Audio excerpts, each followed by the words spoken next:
श्री शिवाय नमस्तुभ्यम। दोस्तों, आप सभी लोग जानते हैं कि 7 अप्रैल 2024 को है मासिक शिवरात्रि। दोस्तों, ये मासिक शिवरात्रि चैत्र महीने में पड़ने वाली शिवरात्रि है, इसलिए इस मासिक शिवरात्रि का बहुत ही बड़ा और विशेष महत्व यहाँ पर होता है। साथ ही में दोस्तों, मासिक शिवरात्रि का दिन एक ऐसा दिन होता है जिस दिन हम भगवान शिव जी को बहुत आसानी से प्रसन्न कर सकते हैं। आसानी से कहने का मतलब ये नहीं होता कि बहुत आसानी से प्रसन्न कर सकते हैं। जब आप भगवान शिव जी को प्रसन्न करते हो तो भाई उसके लिए आपको कुछ उपाय करना होता है, जिस उपाय को हम इस वीडियो में आप लोगों को बताएंगे। जो उपाय अगर आप लोग इस मासिक शिवरात्रि में, वो भी चैत्र महीने की में पड़ने वाली इस मासिक शिवरात्रि में कर लेते हो तो भाई आपकी जो भी मनोकामना होगी वो 3 महीने के अंदर या 3 महीने के बाद में कभी भी पूर्ण होना शुरू हो जाएगी। अगर आप उपाय को पूरे मन और पूरे भाव से करोगे तो 3 महीने के अंदर ही आपकी मनोकामना पूर्ण होना शुरू हो जाएगी। तो दोस्तों, ये मौका आपको अपने हाथ से नहीं जाने देना है। हम आपको एक उपाय एक ही बताते हैं, वो ऐसा बताते हैं जिस उपाय को करने से आपकी मनोकामना सच में पूर्ण होती है,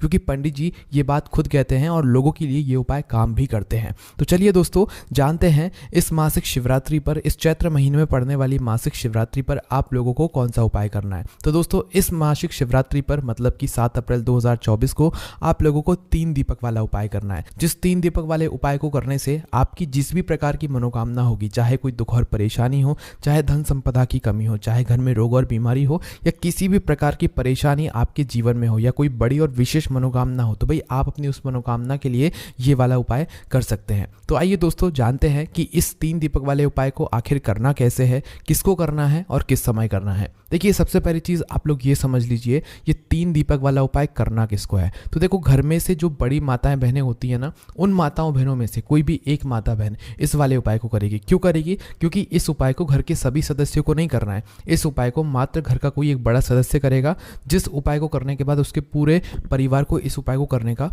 फल मिल जाएगा। ठीक है, तो घर का कोई एक बड़ा मुख्य सदस्य ही या व्यक्ति ही इस उपाय को करेगा, जो कि मुख्य रूप से माताओं बहनों में से कोई एक होगा। हाँ, अगर किसी कारणवश घर में माताएं बहनें उपस्थित ना हो, और या तो घर में जो है मतलब माताएं बहनें उपाय को ना कर पा रही हो, तो उस जगह पर फिर क्या हो सकता है कि भाई घर का कोई बड़ा व्यक्ति भी, चाहे वो पुरुष ही क्यों ना हो, वह भी इस उपाय को कर सकता है। ठीक है, पर उपाय को करते समय कुछ बातों का विशेष रूप से ध्यान रखना, जो कि हम आपको इसी वीडियो में बताने वाले हैं, उपाय को अच्छे से समझाने वाले हैं। तो आप लोग ये बात समझ गए कि उपाय किसको करना है। अब हम जानते हैं उपाय को करने का समय क्या है। तो देखो, 3 दीपक वाला उपाय है, सीधी सी बात है, इस उपाय में दीपक जलेंगे तो दीपक हमेशा शाम के समय प्रदोष काल में या रात्रि के समय ही जलाए जाते हैं। तो ये वाला उपाय भी दोस्तों शाम के समय प्रदोष काल में या रात्रि के समय ही होगा। इस बात का आप लोगों को ध्यान रखना है। ये उपाय सुबह के समय नहीं होगा, इस बात का आप लोग ध्यान रखना, शाम के समय प्रदोष काल में ही होगा। ठीक है, अब दोस्तों हम जानते हैं इस उपाय को करने की विधि क्या है। इस उपाय में आपको क्या करना है, और जो 3 दीपक आप बनाओगे, ये 3 दीपक आपको कहाँ कहाँ पर रखना है। ठीक है, और इस उपाय को करने में आपको क्या क्या मतलब चीज़ें ध्यान रखनी है, जिससे कि आपका उपाय जल्दी काम करे और आपको उपाय का फल बहुत बड़ा होकर मिले। ठीक है, तो सबसे पहली चीज दोस्तों, 3 दीपक वाला उपाय है, तो इसमें हमें सीधी सी बात है 3 दीपक तो तैयार करने ही करने पड़ेंगे। देखो, उपाय को करने का जो समय है वो तो शाम का समय है, पर शाम के समय में भी लोगों को बहुत ज्यादा कंफ्यूजन होती है कि भाई शाम का समय होता कितने बजे से लेकर कितने बजे के बीच में, या प्रदोष काल में लोग बहुत कंफ्यूज होते हैं कि ये समय कब का होता है। ठीक है, और हमें इस उपाय को किस समय से लेकर किस समय के बीच में करना है। तो देखो, पंडित जी ने भी ये बात खुद कही है कि हर मौसम में प्रदोष काल का समय अलग अलग होता है। प्रदोष काल का एक वो समय होता है जब शाम हो रही होती है, रात होने वाली होती है, इसके बीच का समय जो होता है वो प्रदोष काल का समय होता है। और एक अंदाजन से बात करें तो शाम के 6 बजे से लेकर शाम के 7 बजे के बीच का जो समय होता है ये प्रदोष काल का समय होता है। पर अभी इस समय की बात करें तो हो सकता है भाई यही समय मतलब 6:30 बजे से लेकर 7:30 बजे के बीच का समय हो जाए। ठीक है, तो अगर हम आपसे कहें कि भाई आप इस उपाय को किस समय करोगे, तो शाम के 6 बजे से लेकर 7 बजे के बीच में कभी भी आप उपाय को कर सकते हो। बाकी लेट भी हो जाओ तो भाई 7 बजे से लेकर रात 8 बजे के बीच में भी आप उपाय कर सकते हो। कहने का मतलब यह है कि शाम 6 बजे से लेकर रात 8 बजे के बीच में कभी भी उपाय करो, आपका उपाय काम जरूर करेगा। ठीक है, फिर रात 8 बजे के बाद भी थोड़ा बहुत देर हो जाता है तो भी कर सकते हो, पर ज्यादा देर मत करना। ठीक है, तो ये बात आप लोगों को समझ आ गई होगी। अब जब भी आप उपाय को करने के लिए मतलब तैयार हो जाओ, तो उसके पहले जो है आधे 1 घंटे पहले आप उपाय को करने की तैयारी करना, क्योंकि तैयारी करने में थोड़ा हो सकता है आपको समय लगे। तो उपाय को करने की तैयारी में सबसे पहली चीज आती है दीपक, है ना। 3 दीपक वाला उपाय है, सीधी सी बात है 3 दीपक तो यहाँ पर हमें बनेंगे ही बनेंगे। पर ये जो 3 दीपक हैं ये किस चीज के बनेंगे, आटे के बनेंगे या मिट्टी के बनेंगे। देखो ये वो उपाय है जिस उपाय को जो भी व्यक्ति करता है उसको फल ज़रूर मिलता है। मासिक शिवरात्रि हर महीने में आती है और हर महीने की मासिक शिवरात्रि का एक बड़ा महत्व होता है। और बात आ जाए जब चैत्र महीने की मासिक शिवरात्रि का, तो भाई इससे अच्छी बात और कुछ हो ही नहीं सकती है। तो भाई आप लोगों को क्या करना है, 3 दीपक तैयार करने हैं। ये जो दीपक होंगे ये होंगे आटे के दीपक। मिट्टी के क्यों नहीं होंगे? क्योंकि दोस्तों अगर हम मिट्टी के भी बोलते हैं, पंडित जी ने भी वैसे मिट्टी के नहीं बोला है पर मिट्टी के बोलते भी हैं, तो सभी लोगों के पास इस वक्त मिट्टी के दीपक उपस्थित नहीं होंगे इसमें। क्योंकि दोस्तों मिट्टी के जो दीपक हमें चाहिए पड़ेंगे वो नए दीपक चाहिए पड़ेंगे और इस समय नए दीपक मिलना मतलब मुश्किल है। तो इसीलिए दोस्तों इस वाले उपाय में आप लोग आटे के दीपकों का प्रयोग करोगे, है ना। अब ये जो आटे के दीपकों का प्रयोग करोगे ये आप अपने घर में ही बनाओगे। अपने मतलब एक प्लेट या पूजन वाली थाली कुछ भी लेना है जिसके अंदर आप लोगों को जो है आटा लेना है, ठीक है। वो आटा शुद्ध होना चाहिए। उपाय को करते समय शुद्धता का विशेष रूप से ध्यान रखना, इस बात का ख्याल रखना। जो उपाय को करने वाला है वही उपाय की पूरी तैयारी भी करेगा, इस बात को भी आप लोग ध्यान रखना, ठीक है।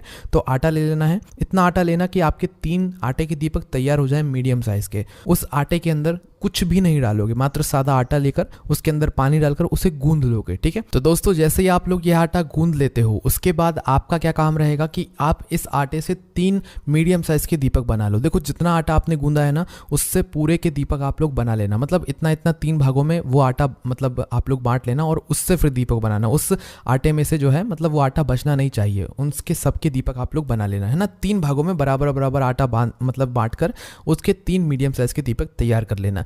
जैसे ही 3 दीपक तैयार होते हैं उसके बाद में इन तीनों दीपकों के अंदर जो बत्ती रखाएगी वो सबसे महत्वपूर्ण चीज है, गोल बत्ती रखाएगी। भगवान शिव जी के कार्यों में और भगवान शिव जी के उपायों में हमेशा गोल बत्ती का प्रयोग किया जाता है, इस बात का ध्यान रखना। तो अपने हाथों से बनी हुई, आपके घर में जो रुई हो उस रुई से अपने हाथों से गोल बत्ती बनाना, फिर इन दीपकों के अंदर रखना, इस बात का भी आप लोग विशेष रूप से ध्यान रखना, ठीक है। ये बात आप लोगों को समझ आ गई। उसके बाद में क्या बाजार वाली बत्ती नहीं रख सकते? बाजार वाली बत्ती भी रख सकते हो, पर कोशिश करना अगर आप भगवान शिव जी को सच में प्रसन्न करना चाहते हो तो अपने हाथ से बनी हुई गोल बत्ती का ही प्रयोग करना। एक एक गोल बत्ती तीनों दीपकों के अंदर रख देना। उसके बाद में इसके अंदर क्या चीज डलेगी जिससे ये दीपक जलेंगे? तो यहाँ पर डलेगा शुद्ध देसी गाय का घी। देखो शुद्ध देसी गाय का घी हम बार बार इसीलिए बोलते हैं क्योंकि इसी उपाय में यही घी प्रयोग होता है, शुद्ध देसी गाय का घी। ना तो इसमें बाजार का घी चलता है ना तो यहाँ पर भैंस का घी चलता है। हम आपसे पहले से ही बोलते आए हुए हैं अपने घर में थोड़ा सा शुद्ध देसी गाय का घी हमेशा रखा करो। वो क्यों रखा करो? ये भले ही थोड़ा महंगा मिलेगा, थोड़ा ढूंढने पर मिलेगा, पर मिलेगा जरूर, है ना। और जब ये मिलेगा तो निश्चित सी बात है भगवान शिव जी आपसे प्रसन्न होंगे। भगवान शिव जी प्रसन्न होते हैं तो सिर्फ शुद्ध देसी गाय के घी से ही होते हैं और इसको घर में रखने से बरकत भी आती है, धन संपदा भी बढ़ती है, इस बात का भी आप लोग ध्यान रखना। तो आप लोग जो है इन तीनों दीपकों के अंदर शुद्ध देसी गाय का घी डाल लो, ठीक है। बराबर बराबर डाल लेना, इतना डालना कि वो दीपक कुछ समय तक जल सके, है ना। तो जैसे ही आप लोग ये घी डाल लेते हो उसके बाद में आपके ये दीपक तैयार हो जाते हैं। इन दीपकों को आप अपनी किसी भी एक पूजन वाली थाली में या प्लेट में जमा कर रख लो, क्योंकि हाथ में तो ये तीनों दीपक आप कहीं पर लेकर नहीं जा सकते। तीनों दीपकों को जमा लेना। तीनों दीपकों को जमाने के बाद अब आपको क्या करना है, जब आप उपाय को करने के लिए अपने घर से निकलो तो कुछ बातों का ध्यान रखना है। जैसे कि ये दीपक जहां जहां पर भी आप रखने वाले हो वहां पर आप चाहो तो भाई अपने साथ में कुछ चावल के दाने या कुछ फूल की पंखुड़ियां रख सकते हो, जिससे कि जहां जहां पर भी आप ये दीपक रखो वहां पर पहले कुछ चावल के दाने या फूल की पंखुड़ियां रखो, उसके बाद ही ये दीपक वहां पर रखो। चाहो तो रख सकते हो, वो आपके ऊपर है। उसके बाद में दूसरी चीज, अपने घर से अपनी माचिस लेकर जाना। ये चीज हम आपको बार बार इसीलिए याद दिलाते हैं ताकि आपको याद रहे। और अगर याद नहीं रहा, आपने मंदिर में किसी और से माचिस ले लिया, जहां पर आपने ये दीपक रखे वहां पर किसी और से माचिस ले ली, तो भाई इस उपाय का फल उस व्यक्ति को भी चला जाएगा, कुछ भाग चला जाएगा, ठीक है। इसलिए हम आपको बार बार समझाते हैं अपने घर से अपनी माचिस लेकर जाना। और जैसे ये सारी तैयारियां हो जाती हैं तो ये 3 दीपक 3 जगहों पर रखाएंगे, जो कि लाइन से रखाएंगे जैसे जैसे हम आपको बता रहे हैं। तो अपने घर से ये तीनों दीपक लेकर निकलना। सबसे पहला जो स्थान होगा पहले दीपक को जलाने का वो होगा बेलपत्री का पेड़। बेलपत्री का जो पेड़ होगा वह बड़ा होना चाहिए, छोटा पेड़ नहीं होना चाहिए, इस बात का भी आप लोग ध्यान रखना, ठीक है। तो किसी भी बड़े वाले बेलपत्री के पेड़ के नीचे आप लोग पहुंचना और वहां पर पहुंचकर बैठना। बैठने के बाद अपना पहले नंबर का दीपक अपनी माचिस से जलाना। जलाने के बाद उस दीपक को अपनी पूजन वाली थाली से उठाना। उठाने के बाद इस दीपक को आप बेलपत्र के पेड़ के नीचे भगवान शिव जी, माता पार्वती जी और माता लक्ष्मी जी का नाम लेते हुए रखना, ठीक है। जैसे ही आप लोग ये पहला दीपक रखते हो वहां पर भगवान शिव जी से अपनी वह मनोकामना बोलना जिस मनोकामना के लिए आप लोग यह वाला उपाय कर रहे हो। भगवान शिव जी, माता पार्वती जी और माता लक्ष्मी जी का नाम लेते हुए जैसे ही आप लोग मनोकामना करते हो, विनती करते हो, पहला दीपक जलाते हो, वहां से उठना है, भगवान को धूप देकर वहां से उठ जाना है, ठीक है। अब जो है आपका जो दूसरे नंबर का दीपक है इसे लेकर जाओगे आप लोग शिव मंदिर में, ठीक है। दूसरे नंबर के दीपक को शिव मंदिर में लेकर पहुंचना, भगवान शिव जी के दर्शन करना और शिवलिंग के पास में बैठ जाना। दूसरे नंबर के दीपक को आप अपनी माचिस से जलाना, दीपक जैसे ही जल जाता है उसको उठाना, शिवलिंग के पास में रख देना। शिवलिंग के थोड़ा सा दूरी बनाकर रखना, भगवान शिव जी को आंच न लगे इस बात का ध्यान रखना। दूसरा दीपक जैसे ही शिवलिंग के पास में रख दो तो भगवान से अपनी वापस से मनोकामना बोलना। मनोकामना एक ही बोलना है, बदल बदल के नहीं बोलना है। जो मनोकामना अपने बेलपत्र के पेड़ के नीचे बोली थी वही मनोकामना आप भगवान शिव जी से यहाँ पर भी विनती कर लेना। ऐसी मन ही मन कर लेना, आपको बोलने की जरूरत नहीं है।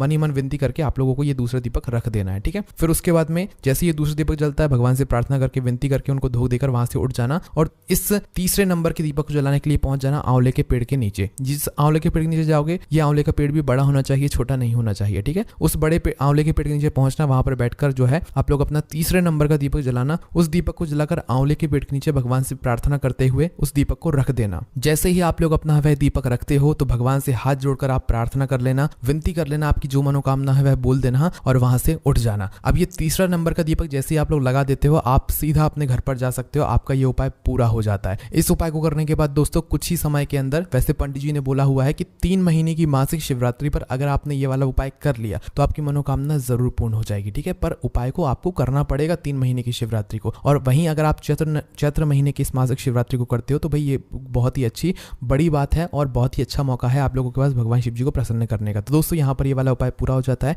इस उपाय को करने में अगर आपको कोई भी दिक्कत समस्या परेशानी आती है तो उसे आप हमसे कमेंट करके पूछ सकते हैं। बाकी दोस्तों हमारा व्हाट्सएप चैनल और टेलीग्राम चैनल भी है, लिंक हम आपको डिस्क्रिप्शन में दे देंगे। हमारी वेबसाइट भोलेनाथभक्ति.com पर भी आप लोगों को ये सारी जानकारियां पढ़ने के लिए मिल जाएंगी, उपाय मिल जाएंगे। बाकी दोस्तों कोई भी समस्या आती है हमसे कमेंट करके पूछ सकते हैं। ओम नमः शिवाय, जय भोले बाबा, श्री शिवाय, नमस्तुभ्यम।